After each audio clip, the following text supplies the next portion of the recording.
Hello class, in this video I will be showing to you how to complete this informal assignment, the multiplication table. So here's the code I used to do it. Let's compile it and run it just to show you that it works. There you go, looks exactly the same as this one. So let's go through it step by step. First, there's the usual class public static void, same we use from Hello Java to the more complicated programs. Now I've defined two variables, integer I and integer j, so we're gonna use them in 2 or 3 places. We start with system out print this string here, so it can write this because there's really no other way to get this to show up. And now we take care of the topmost row of numbers. So we write a for loop which goes from I equals 1 to I equals 9, so I smaller than 10, adding the value of 1 to the value of I every time. And what happens every time is system out print I plus 2 spaces. So we get this, this nice space between each number. And this will print every number from 1 to 9. So that takes care of the top row. Then we take care of the line of whatever these are called, the line of lines. So we just write system out println to skip a line from here. And then we're gonna write another for loop. We're using the variable I again. You could use j, it doesn't really matter. So for I equals 1 to I is smaller than 34, or I suppose you could say 33 or 35, system out print one of these.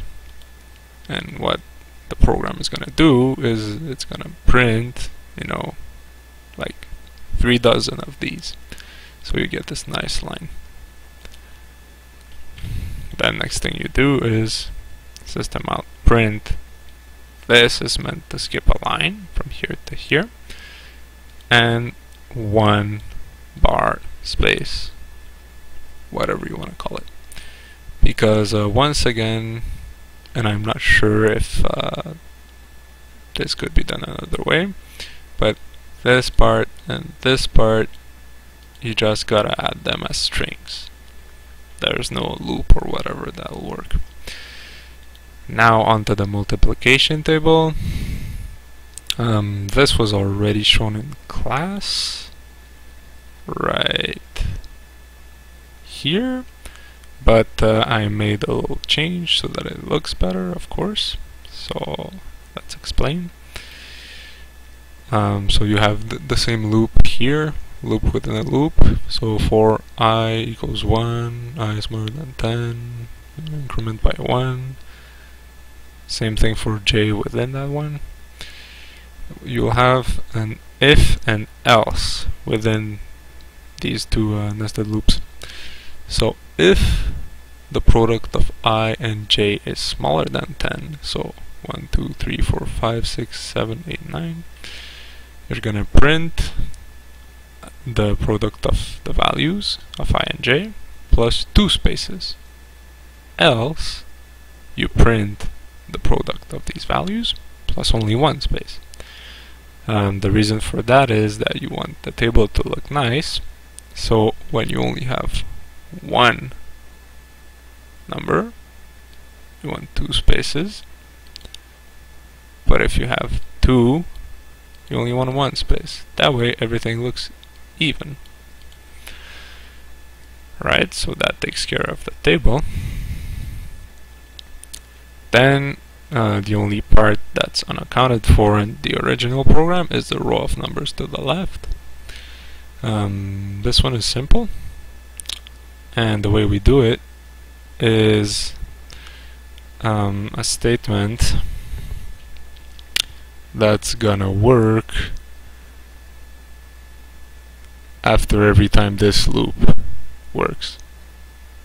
So what it's gonna do. System out println means it's gonna skip a line here after the last. After the last number, it skips to here, here to here, etc. And what it says is the condition is I must be greater than 0 and smaller than 9. And if it is, it's gonna print a space I plus 1.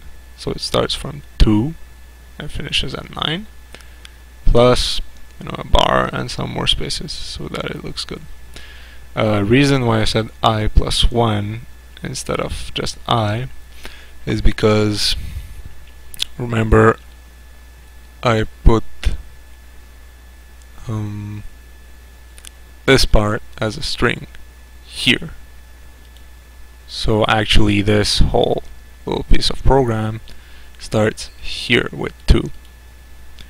And the reason why I didn't just let it start from here is because, well, it won't.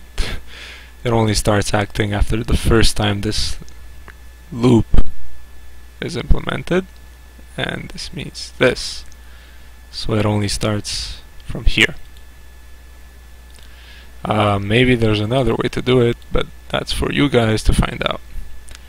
Alright, so I'll see you in class.